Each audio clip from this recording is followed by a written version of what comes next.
آج کے خطبے کا عنوان اللہ تعالیٰ سے دوستی مگر کیسے۔ الحمدللہ والصلاۃ والسلام علی رسول اللہ، اما بعد۔ یقیناً تمام تعریفیں اللہ کے لیے ہیں جو عزت اور کرم والا ہے۔ وہی ہے جس نے اپنی مخلوق پر نعمتوں کو نچھاور کیا اور جسے چاہا اسے برائی سے بچا لیا اور اس کی حفاظت فرمائی۔ اسی لیے دنیا و آخرت میں ساری حمد صرف اسی کے لیے ہے، کیونکہ اس نے ہم تک خیر کو پہنچا دیا اور اپنے عظیم فضل سے ہمیں مالا مال کر دیا۔ میں گواہی دیتا ہوں کہ اللہ کے علاوہ کوئی معبود برحق نہیں، وہ اکیلا ہے، اس کا کوئی شریک نہیں۔ اور میں گواہی دیتا ہوں کہ ہمارے نبی اور سید محمد صلی اللہ علیہ وسلم اس کے بندے اور رسول ہیں، جنہیں اقوام کی اصلاح کے لیے بھیجا گیا ہے۔ اے اللہ، اپنے بندے پر درود و سلامتی نازل فرما اور اس کی آل اولاد اور تمام صحابہ کرام پر۔ حمد و ثنا کے بعد اے مسلمانوں، اللہ تعالیٰ سے ڈرو اور خود کو اللہ کے حکم کا پابند بناؤ اور ان کاموں سے دوری اختیار کرو جس سے منع کیا گیا ہے اور ڈرایا گیا ہے،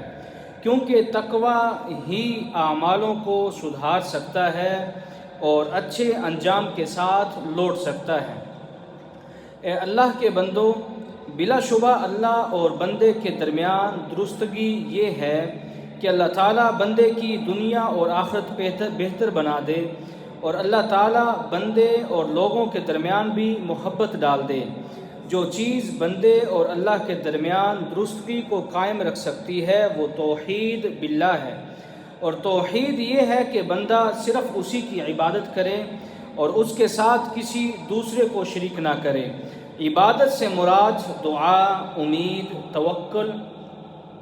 خوف، محبت، تعظیم، مدد طلب کرنا، اطاعت، اللہ کے اسماء و صفات پر مکمل اور کامل یقین، حمد و ثنا بیان کرنا، نماز پڑھنا، زکوٰۃ دینا، رمضان کے روزے رکھنا، بیت اللہ کا حج کرنا، والدین کے ساتھ احسان، رشتوں کو جوڑنا، نیکی کا حکم دینا اور برائی سے روکنا، اور ان تمام چیزوں کو ترک کر دینا جو حرام ہیں اور اللہ تعالیٰ نے ان سے منع کیا ہے، اور وہ چیزیں جو انسان کو ہلاک کر دیتی ہیں، اس کے علاوہ ہر وہ چیز جس کا حکم اللہ تعالیٰ نے دیا ہے اور جس کام سے اللہ تعالیٰ نے روکا ہے۔ اسی طرح ہر کام میں سنت پر عمل کرنا اور اللہ تعالیٰ کے لیے اخلاص پیدا کرنا، یہی وہ وصیت ہے جو رسول اللہ صلی اللہ علیہ وسلم نے فرمائی تھی کہ اللہ تعالیٰ سارے اعمال سدھار دے گا اور عاقبت اچھی کر دے گا۔ فرمانے باری تعالیٰ ہے، اے بنی آدم، اے آدم کی اولاد، ہم تم کو یہ نصیحت ہمیشہ کرتے رہے ہیں کہ جب ہمارے پیغمبر تمہارے پاس آیا کریں اور ہماری آیتیں تم کو سنایا کریں تو ان پر ایمان لاؤ کہ جو شخص ان پر ایمان لا کر خدا سے ڈرتا رہے گا اور اپنی حالت درست رکھے گا تو ایسے لوگوں کو نہ کچھ خوف ہوگا اور نہ غمگین ہوں گے۔ اسی طرح اللہ تعالیٰ نے ایک اور مقام پر ارشاد فرمایا، اور ہم جو پیغمبروں کو بھیجتے رہے ہیں تو خوشخبری سنانے اور ڈرانے کو، پھر جو شخص ایمان لائے اور نیکوکار ہو جائے تو ایسے لوگوں کو نہ کچھ خوف ہوگا اور نہ وہ اندھوناک ہوں گے۔ مزید اللہ تعالیٰ ایک اور مقام پر ارشاد فرماتے ہیں، جن لوگوں نے کہا کہ ہمارا پروردگار اللہ ہے، پھر وہ اس پر قائم رہے، ان پر فرشتے اتریں گے اور کہیں گے کہ نہ خوف کرو اور نہ غمناک ہو، اور بہشت کی جس کا تم سے وعدہ کیا جاتا تھا خوشی مناؤ۔ مزید اللہ تعالیٰ ارشاد فرماتے ہیں، اور جو ایمان لائے اور نیک عمل کرتے رہے اور جو کتاب محمد صلی اللہ علیہ وسلم پر نازل ہوئی اسے مانتے رہے، اور وہ ان کے پروردگار کی طرف سے برحق ہے، ان سے ان کے گناہ دور کر دیے اور ان کی حالت کو سنوار دیا۔ لوگوں اور ان کے رب کے درمیان اگر درستگی قائم رہ سکتی ہے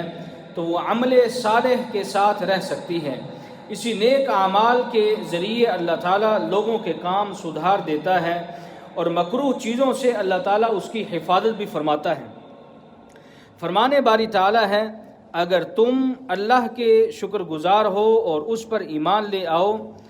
تو اللہ تم کو عذاب دے گا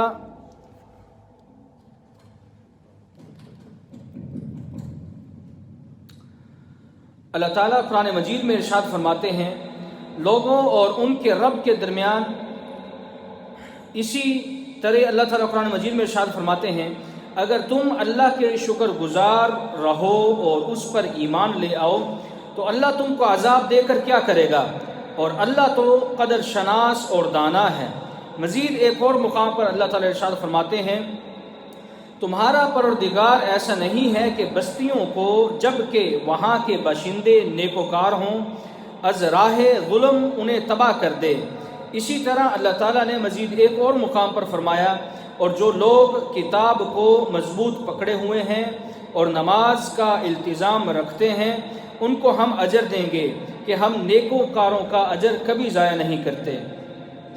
اسی طرح حدیث میں آتا ہے میری امت کا ایک گروہ ہمیشہ حق پر قائم رہے گا،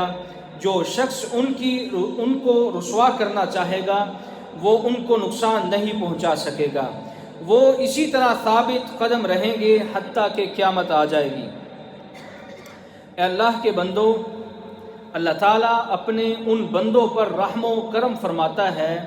جو اپنے عمل میں سچے ہوتے ہیں اور وہ اپنے نفس کی پیروی کرنے میں ہمیشہ ڈرتے رہتے ہیں اور محرمات سے بچتے رہتے ہیں۔ یعنی جب اللہ کے سچے بندے اس کے وعدے کو صحیح انداز سے نبھاتے ہیں تو وہ ان سے محبت والا معاملہ فرماتا ہے۔ فرمانے باری تعالیٰ ہے میرے وہ احسان یاد کرو جو میں نے تم پر کیے تھے اور اس اقرار کو پورا کرو جو تم نے مجھ سے کیا تھا، میں اس اقرار کو پورا کروں گا جو میں نے تم سے کیا تھا اور مجھ سے ہی ڈرتے رہو۔ مزید ارشاد فرمایا اور جو شخص اللہ کی مدد کرتا ہے اللہ اس کی ضرور مدد کرتا ہے، بے شک اللہ توانا اور غالب ہے۔ یہ وہ لوگ ہیں کہ اگر ہم ان کو ملک میں دسترس دیں تو نماز پڑھیں اور زکوٰۃ ادا کریں اور نیک کام کرنے کا حکم دیں اور برے کاموں سے منع کریں اور سب کاموں کا انجام اللہ ہی کے اختیار میں ہے۔ بندہ وہی کامیاب اور سعادت مند ہے جس کے اعمال اچھے ہوں اور وہ اپنے تمام کام اللہ کی طرف لوٹا دے، اپنے دین اور دنیا کی حفاظت کرے اور اپنے اقوال و افعال آخرت کے لیے باعث اجر جمع کر لے، اور وہ اپنے رب سے ملاقات اس حالت میں کرے کہ وہ اسی کی اطاعت کرتا ہو۔ بھلا اللہ کی اطاعت کرنے والا بھی کبھی بدبخت ہو سکتا ہے؟ بھلا اللہ کی معصیت کر کے بھی کوئی سعادت مند ہو سکتا ہے؟ ہرگز نہیں۔ حضرت انس رضی اللہ تعالیٰ عنہ فرماتے ہیں کہ نبی اکرم صلی اللہ علیہ وسلم نے حضرت جبریل علیہ السلام سے اور انہوں نے اپنے رب سے یہ ذکر کیا ہے۔ اللہ فرماتے ہیں جس نے میرے کسی ولی کی توہین کی بے شک اس نے میرے ساتھ جنگ کا اعلان کیا، اور میرا بندہ جن جن عبادتوں سے میرا قرب حاصل کرتا ہے اور کوئی عبادت مجھ کو اس سے زیادہ پسند نہیں ہے جو میں نے اس پر فرض کی ہے، یعنی فرائض مجھ کو بہت پسند ہے جیسے نماز، روزہ، زکوٰۃ، حج، اور میرا بندہ فرض ادا کرنے کے بعد نفل عبادتیں کر کے مجھ سے اتنا نزدیک ہو جاتا ہے کہ میں اس سے محبت کرنے لگ جاتا ہوں، پھر جب میں اس سے محبت کرنے لگ جاتا ہوں تو میں اس کا کان بن جاتا ہوں جس سے وہ سنتا ہے، میں اس کی آنکھ بن جاتا ہوں جس سے وہ دیکھتا ہے، اس کا ہاتھ بن جاتا ہوں جس سے وہ پکڑتا ہے، اس کا پاؤں بن جاتا ہوں جس سے وہ چلتا ہے، اور اگر وہ مجھ سے مانگتا ہے تو میں اسے دیتا ہوں، اگر وہ کسی دشمن یا شیطان سے میری پناہ مانگتا ہے تو میں اسے محفوظ رکھتا ہوں، اور میں جو کام کرنا چاہتا ہوں اس میں مجھے اتنا تردد نہیں ہوتا جتنا کہ مجھے اپنے مومن بندے کی جان نکالنے میں ہوتا ہے۔ وہ تو موت کو بوجہ تکلیف جسمانی کے پسند نہیں کرتا اور مجھ کو بھی اسے تکلیف دینا برا لگتا ہے۔ اس حدیث کی شاہد حدیث صحیح بخاری میں بھی ہے جو کہ حضرت ابو ہریرہ رضی اللہ تعالیٰ عنہ سے چند الفاظ کے اضافے کے ساتھ مروی ہے۔ اما عائشہ رضی اللہ تعالیٰ عنہ فرماتی ہیں کہ میں نے رسول کریم صلی اللہ علیہ وسلم کو یہ فرماتے ہوئے سنا کہ جو شخص لوگوں کی خفگی و ناراضگی سے بے پرواہ ہو اور لوگوں کی ناراضگی و ناخوشی کا سبب بنے تو اللہ تعالیٰ لوگوں کی محبت کی طرف سے اس کے لیے کافی ہو جاتا ہے، یعنی اگر کوئی شخص ایسا کام کرے جو اللہ تعالیٰ کی رضا مندی کا باعث ہو اور لوگوں کی ناراضگی کا باعث کا سبب بنے تو اللہ تعالیٰ اس کام کی وجہ سے اس سے خوش ہوتا ہے، اور آخر الامر مخلوق کو بھی اس سے راضی و خوش کر دیتا ہے، اور لوگوں کے شر و فساد سے اس کو محفوظ رکھتا ہے۔ اور جو شخص لوگوں کی رضامندی کو مد نظر رکھتا ہے اور اللہ تعالیٰ کی ناراضگی سے بے پرواہ ہوتا ہے تو اللہ تعالیٰ اس کو لوگوں کے سپرد کر دیتا ہے۔ اے اللہ کے بندو، بلا شبہ بڑی بڑی عبادات جن میں بہت ساری خیر و بھلائی چھپی ہوئی ہے، ان میں سے ایک دعا کرنا ہے۔ دعا سے اللہ کی طرف سے خیر و بھلائی نازل ہوتی ہے، اللہ سے دعا کرنے کی وجہ سے خیر و بھلائی نازل ہوتی ہے، بلائیں دور ہوتی ہیں، شر اور مکروہات ختم ہوتے ہیں۔ فرمان باری تعالیٰ ہے، اور تمہارے پروردگار نے کہا ہے کہ تم مجھ سے دعا کرو، میں تمہاری دعا قبول کروں گا۔ جو لوگ میری عبادت سے از راہ تکبر منہ پھیرتے ہیں، عن قریب جہنم میں ذلیل ہو کر داخل ہوں گے۔ حضرت ابو سعید خدری رضی اللہ تعالیٰ عنہ سے روایت ہے کہ نبی اکرم صلی اللہ علیہ وسلم نے فرمایا، جب کوئی مسلمان کوئی ایسی دعا کرتا ہے جس میں گناہ اور قطع تعلقی نہ ہو تو اللہ تعالیٰ اس وجہ سے 3 چیزوں میں سے کوئی ایک چیز اسے عطا فرما دیتا ہے، یا تو اس کی دعا فوراً قبول فرما لیتا ہے، یا اسے اس کے لیے آخرت میں ذخیرہ کر لیتا ہے، یا پھر اس کی مثل تکلیف اس سے دور فرما دیتا ہے۔ صحابہ نے عرض کیا، اے اللہ کے رسول، تب تو ہم زیادہ دعائیں کریں گے؟ تو آپ صلی اللہ علیہ وسلم نے فرمایا، اللہ دعائیں قبول کرنے میں بہت زیادہ ہے۔ یہ اللہ ہی کی شان ہے کہ ہر چیز اسی سے دعا مانگتی ہے۔ فرمان باری تعالیٰ ہے، آسمان اور زمین میں جتنے لوگ ہیں سب اسی سے مانگتے ہیں، وہ ہر روز کام میں مصروف رہتا ہے۔ حضرت عمر بن خطاب رضی اللہ تعالیٰ عنہ فرماتے ہیں، مجھے قبولیت کی فکر نہیں ہوتی بلکہ مجھے دعا کرنے کی توفیق ملنے کی فکر ہوتی ہے، کیونکہ اگر مجھے دعا کرنے کی توفیق عطا ہوئی تو یقیناً قبولیت اس کے ساتھ ہوتی ہے۔ دعا ایسی چیز ہے جس سے اللہ تعالیٰ معاملات سدھار دیتے ہیں اور شر کو دور کر دیتے ہیں۔ فرمان باری تعالیٰ ہے، مومنو اللہ سے ڈرو، مومنو اللہ سے ڈرا کرو اور بات سیدھی کیا کرو، وہ تمہارے اعمال درست کر دے گا اور تمہارے گناہ بخش دے گا، اور جو شخص اللہ اور اس کے رسول کی فرما برداری کرے گا تو بے شک بڑی مراد پائے گا۔ اے اللہ کے بندو،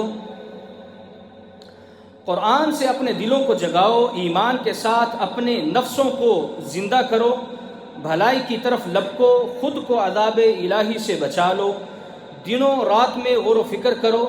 اے ابن آدم، ہر دن تم پر طلوع ہوتا ہے پھر ختم ہو جاتا ہے، اور وہی دن تمہارے اعمال کا گواہ ہے، جو وعدے والے دن تمہارے سامنے آئے گا۔ اگر آج غور نہ کیا تو یاد رکھنا کہ غافل ہی ہلاک ہوتے ہیں، بے پرواہی خسارے میں ہوتے ہیں۔ فرمان باری تعالیٰ ہے، اور وہی تو ہے جس نے رات اور دن کو ایک دوسرے کے پیچھے آنے جانے والا بنایا۔ یہ باتیں اس شخص کے لیے ہیں جو غور کرنا چاہے یا شکر گزاری کا ارادہ کرے، یہ باتیں سوچنے اور سمجھنے کی ہیں۔ مزید اللہ تعالیٰ نے ارشاد فرمایا، اور اللہ ہی رات اور دن کو بدلتا رہتا ہے، اہل بصیرت کے لیے اس میں بڑی عبرت ہے۔ مزید اللہ تعالیٰ ایک اور مقام پر ارشاد فرماتے ہیں، ان سے کہہ دو کہ قبل اس کے کہ وہ دن جو ٹلے گا نہیں، خدا کی طرف سے موجود ہو، اپنے پروردگار کا حکم قبول کرو، اس دن تمہارے لیے نہ کوئی جائے پناہ ہوگی اور نہ تم سے گناہوں کا انکار ہی بن پڑے گا۔ نبی اکرم صلی اللہ علیہ وسلم نے ارشاد فرمایا، 2 نعمتیں ایسی ہیں جن کا لوگوں کو ختم ہو جانے کے بعد اہمیت کا علم ہوتا ہے، صحت اور فراغت، رواہ البخاری۔ اسی طرح ایک اور حدیث میں ہے، اپنی صحت کو مرض سے پہلے، شباب کو بڑھاپے سے پہلے، فراغت کو مشغولیت سے پہلے اور زندگی کو موت سے پہلے غنیمت جانو۔ اے مسلمانوں، نیک اعمال میں سے کسی چھوٹے عمل کو حقیر نہ جانو اور نہ ہی چھوٹی برائی کو چھوٹا جانو،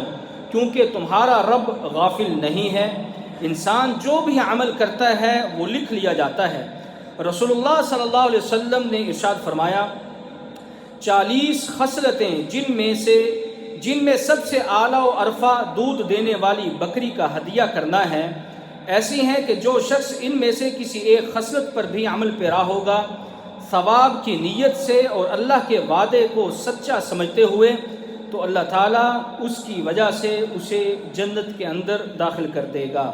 اللہ تعالیٰ سے دعا ہے کہ وہ قرآن و سنت کو ہمارے لیے باعث برکت فرمائے۔ وآخر دعوانا الحمدللہ رب العالمین۔